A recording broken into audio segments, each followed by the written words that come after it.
Bonsoir, voici l'analyse technique du CAC 40 pour le 31 en clôture.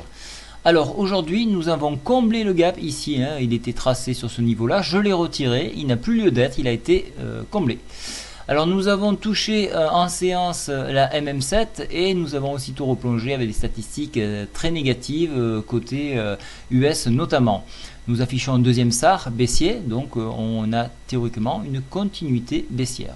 Alors pour ce qui était de mes positions de hier, donc j'ai été 2 tiers à la hausse, je les ai soldés sur point haut.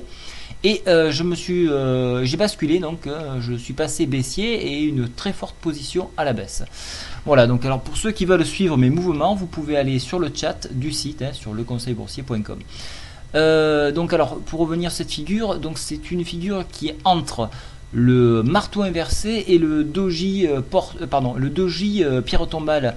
Donc c'est vraiment deux figures opposées. Donc le marteau inversé va avoir tendance à repartir, mais on le trouve sur point bas et ici on est remonté au-dessus du niveau de cette bougie. Donc je suis pas très encourageant, c'est pas très encourageant je trouve comme je vais pas partir sur cette figure là, je vais plutôt partir sur quelque chose qui s'apparenterait donc au doji pierre tombale, donc une figure baissière, puisque nous sommes heurtés à la MM7. Et je vais vous expliquer au travers des indicateurs et oscillateurs pourquoi je prends plus une position baissière. Alors, pour les baissiers, donc comme moi je le jouerai, on ira chercher dans un premier temps cette tendance haussière à 3283 environ, et puis on ira chercher MM20 qui se trouve aux alentours de la médiane de la fourchette d'Andrews sur 3260 points. Voilà, ça sera mes objectifs pour demain.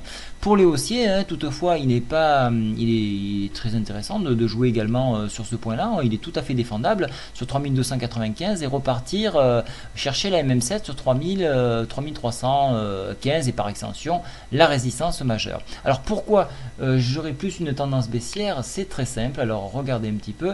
La MACD donne enfin ou malheureusement un signal négatif en affichant un premier histogramme rouge. Donc voilà pourquoi moi je pencherai un petit peu pour une baisse demain. On peut remarquer que le stochastique, malgré la hausse du CAC aujourd'hui, n'a toujours pas donné un signe de reprise, donc bien qu'on soit en zone plutôt neutre, on ne remonte pas, donc pour moi c'est toujours un signal négatif. RSI William-Air inexploitable, le rock'n'roll lui a basculé dans le vert, mais c'est un signal qui prend un peu de temps pour réagir, et le zigzag lui est toujours à la baisse. Voilà pourquoi je prends une position baissière. Alors pour demain il faudra faire attention à plusieurs statistiques, notamment 9h50 le PMI français, 9h55 le PMI allemand, et deux statistiques très importantes qui donneront la tendance générale. Une à 14h15 où on aura le taux d'emploi non agricole aux US, et à 16h donc on aura l'ISM donc aux US également. Voilà, donc ce seront deux moments cruciaux. Voilà, donc pour mes scalps, vous pouvez vous abonner à la newsletter ou les suivre via le chat directement sur le site leconseilboursier.com. Je me répète un peu, mais je change toutes les 10-20 minutes d'avis, donc c'est en fonction de l'évolution du cours. Donc soyez présents de façon à faire des plus-values rapides et dans tous les sens.